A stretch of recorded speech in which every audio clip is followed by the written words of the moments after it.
Jason, ഒരുപക്ഷെ മിന്നുന്ന പോരാട്ടമായി തൃശ്ശൂർ മാറിയിട്ടുണ്ട്. തൃശ്ശൂരിൻ്റെ അവസാന വിലയിരുത്തൽ എന്താണ് ജെയ്സൺ?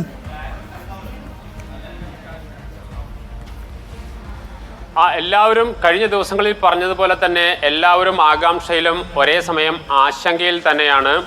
എന്ത് സംഭവിക്കുമെന്ന് ആർക്കും വ്യക്തമായ ഒരു വിലയിരുത്തലിലേക്ക് പോകാൻ കഴിയുന്നില്ല എന്നതാണ് പ്രധാനമായിട്ടുള്ള നിലനിൽക്കുന്ന വിഷയം.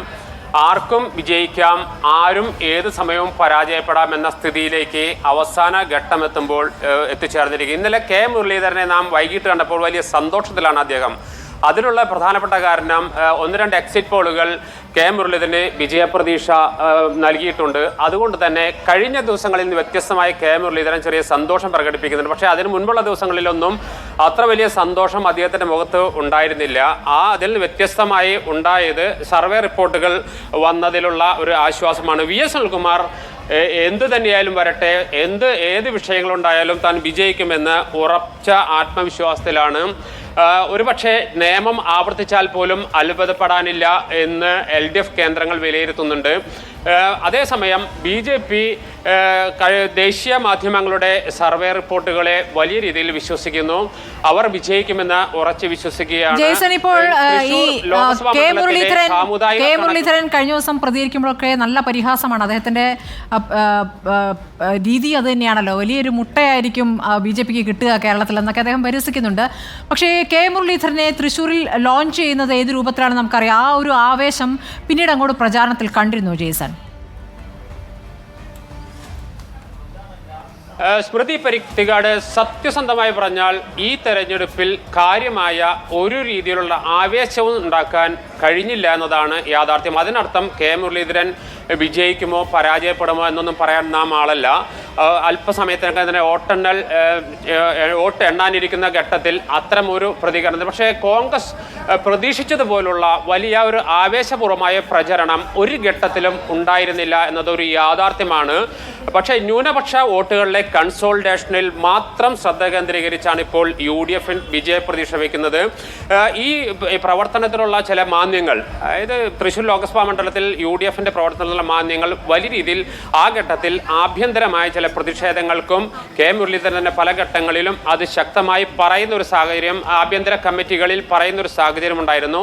അത്ര വലിയ പ്രചാരണ കോലാഹലമൊന്നും UDF ഉണ്ടാക്കാൻ കഴിഞ്ഞിട്ടില്ല. കെ മുരളീധരൻ വന്നിട്ട് പോലും പ്രചരണ ഘട്ടത്തിൽ ഉണ്ടാക്കാൻ കഴിഞ്ഞിട്ടില്ല. പക്ഷേ അതേസമയം തന്നെ സുരേഷ് ഗോപി വിജയിക്കുമെന്ന വലിയൊരു പ്രതീതി ഉണ്ടാക്കിയത് ഒരു പരിധിവരെ കെ മുരളീധരനെ ഗുണം ചെയ്തു എന്നതാണ് യാഥാർത്ഥ്യം.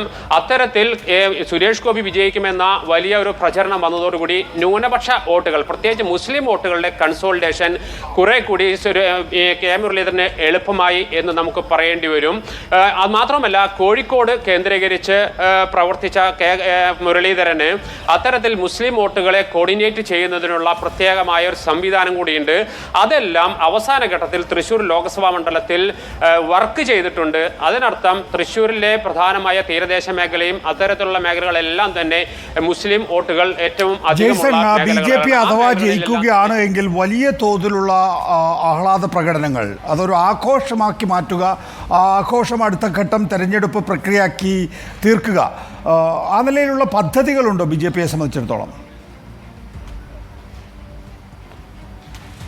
BJPയെ സംബന്ധിച്ച് നമ്മുടെ മലയാളത്തിലെ സർവേകളെയൊന്നും അവർ വിശ്വസിക്കുന്നില്ല.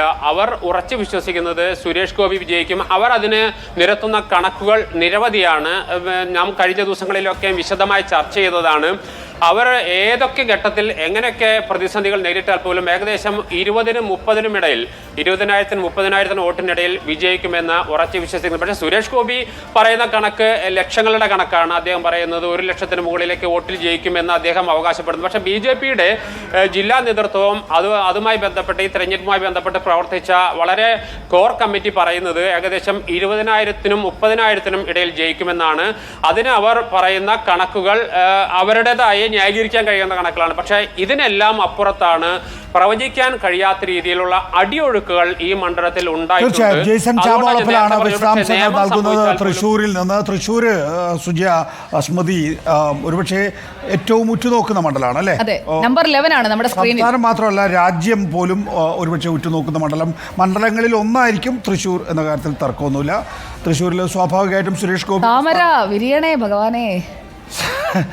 തൃശ്ശൂരിലെ സുരേഷ് ഗോപിയുടെ സ്ഥാനാർത്ഥിത്വം അതുപോലെ തന്നെ ഏത് മത്സരത്തിൻ്റെയും ഒരു ഇതുണ്ടല്ലോ, ശക്തിയുണ്ടല്ലോ. ആ ശക്തിയാണ് കൂടുതലായി നോക്കുക. ഏതെങ്കിലും ഒരു പാർട്ടിയോ അല്ലെങ്കിൽ മുന്നണിയോ ജയിക്കുകയോ തോക്കുകയോ ചെയ്യുന്നതിന്. പക്ഷേ ക്രിസ്ത്യൻ വോട്ടുകൾ സഹായിച്ചാൽ സുരേഷ് ഗോപി ജയിക്കും എന്നുള്ളത് എത്രത്തോളം അദ്ദേഹത്തിന് പിടിക്കാം? അല്ലാതെ ക്രിസ്ത്യൻ വോട്ട് വളരെ നിർണായകമാണ് അവിടെ. അതുകൊണ്ട് തന്നെ ക്രിസ്ത്യൻ വോട്ടുകൾ സഹായിച്ചാൽ നോക്കൂ, ഇതിനകത്ത് നമ്മൾ കാണേണ്ട പ്രധാനപ്പെട്ട കാര്യം, നമ്മൾ ഇന്നലെ രാത്രി കുറേയൊക്കെ ചർച്ച ചെയ്തിട്ടുള്ള വിഷയമാണ്. ക്രിസ്ത്യൻ വോട്ടുകൾ സഹായകരമാക്കാൻ വേണ്ടി ഇവിടെ ഉള്ള ഒരു ശ്രമം മാത്രമല്ല, ദേശീയ തലത്തിൽ നരേന്ദ്രമോദി നേരിട്ട് ഇടപെട്ടിട്ടുള്ള ശ്രമം നടന്നിട്ടുണ്ട്.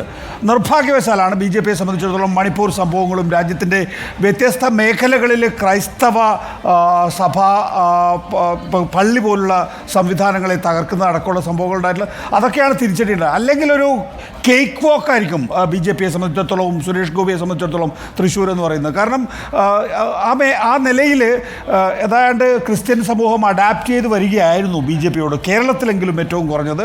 പ്രത്യേകിച്ച് ഈ പറയുന്ന ക്രിസ്ത്യൻ സോഷ്യൽ മീഡിയ പ്ലാറ്റ്ഫോമുകളൊക്കെ ഉണ്ടല്ലോ, അതൊക്കെ തന്നെയും അതിനുവേണ്ടി കളമൊരുക്കാൻ വേണ്ടി വളരെ കൃത്യമായ രീതിയിൽ പ്രവർത്തിച്ചു വരികയായിരുന്നു. അതിനിടയിലാണ് മണിപ്പൂർ വരുന്നത്, അതുപോലെ തന്നെ പള്ളികൾ ആക്രമിക്കുന്ന. സഭാ നേതൃത്വം കൃത്യമായ ചില നിലപാടുകൾ പ്രസ്താവിക്കുന്നത് നമ്മൾ കാണുകയും ചെയ്തതാണ്.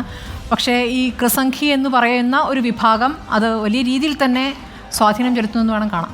അതെ, ക്രിസംഖി എന്ന് പറയുന്ന സംവിധാനം വളരെ ശക്തിപ്പെട്ട് വരുന്ന ഘട്ടത്തിലാണ് ഈ പറയുന്ന സംഭവവികാസങ്ങളൊക്കെ ഉണ്ടായിട്ടുള്ളത്. അതുകൊണ്ട് നമ്മളോടൊരു ബെറ്റ് വരുന്നു സാറിനോടാ. ഋഷി ഗോപാൽ കിഴക്കേ കല്ലടയിൽ നിന്നാണ്. കേരളത്തിൽ BJP അക്കൗണ്ട് തുറക്കും, ബെറ്റിനുണ്ടോ ടീം റിപ്പോർട്ടർ? BJP അക്കൗണ്ട് തുറന്നാൽ നിങ്ങൾ എന്ത് തരും? അക്കൗണ്ട് തുറന്നില്ലെങ്കിൽ എൻ്റെ വക നിങ്ങൾക്ക് വമ്പൻ പാർട്ടി. ഋഷി ഗോപാൽ. നമുക്ക് ബെറ്റൊക്കെ ഈ പരിപാടി കഴിഞ്ഞതിന് ശേഷം പോയി വ്യക്തിപരമായി വെക്കാം. അത് അല്ലാതെ നോക്കൂ സുജയ, നമ്മൾ കാണേണ്ട കാര്യം എന്താണ്, നമ്മൾ രാജ്യത്തെ സംഭവവികാസങ്ങൾ വിലയിരുത്തി സ്വാഭാവികമായിട്ടും നമ്മൾ ഒരു നമ്മുടേതായിട്ടുള്ള ഒരു അനാലിസിസ് ഉണ്ടാവുമല്ലോ. ആ അനാലിസിസ് ആണ് പ്രേക്ഷകർക്ക് മുമ്പിൽ നൽകുന്നത്. അത് ചിലപ്പോൾ തെറ്റാം, ചിലപ്പോൾ ശരി. എനിക്ക് ഒരു ആങ്കർ എന്നുള്ള നിലയിൽ, ഒരു എഡിറ്റർ എന്നുള്ള നിലയിൽ എൻ്റേതായിട്ടുള്ള വിലയിരുത്തലുണ്ട്. ആ വിലയിരുത്തലാണ് നമ്മൾ നൽകുന്നത്. അത് നമ്മുടെ മുന്നിലേക്ക് വരുന്ന രാഷ്ട്രീയ പ്രക്രിയയുടെ നമ്മൾ സമീകരിച്ച് നമ്മൾ നൽകുന്ന വിശകലനമാണ്. അതിനകത്ത് വ്യക്തിപരമായിട്ടുള്ള യാതൊരു അജണ്ടയില്ല എന്നുള്ള കാര്യം പ്രേക്ഷകർക്കും അറിയാവുന്ന കാര്യമാണല്ലോ. അബു സഹ്റ ചോദിക്കുന്ന ഉണ്ണിയെ കണ്ടോ, എൻ്റെ ഉണ്ണിയെ കണ്ടോ? അല്ല, ഉണ്ണി ബാലകൃഷ്ണൻ ആയാലും ഞാനായാലും സുജി ആയാലും സ്മൃതി പരുത്തിക്കാടായാലും ഡോക്ടർ അരുൺ ആയാലും എല്ലാവരും തന്നെയും നമ്മുടെ മുന്നിലേക്ക് വരുന്ന രാഷ്ട്രീയ പ്രക്രിയ, ആ രാഷ്ട്രീയ പ്രക്രിയയെ സമീകരിക്കുക മാത്രമാണ് നമ്മൾ ചെയ്യുന്നത്. അതിൻ്റെ അടിസ്ഥാനത്തിലാണ് നമ്മൾ നമ്മുടേതായിട്ടുള്ള വിശകലനങ്ങൾ നൽകുന്നത്. ആ വിശകലനങ്ങൾ നമ്മൾ നൽകുന്നതുകൊണ്ടാണല്ലോ നമുക്ക് പരസ്പരം ഏറ്റുമുട്ടാൻ. അതെ, അതാണ് നമ്മുടെ എനർജി. അതെ, ഇനി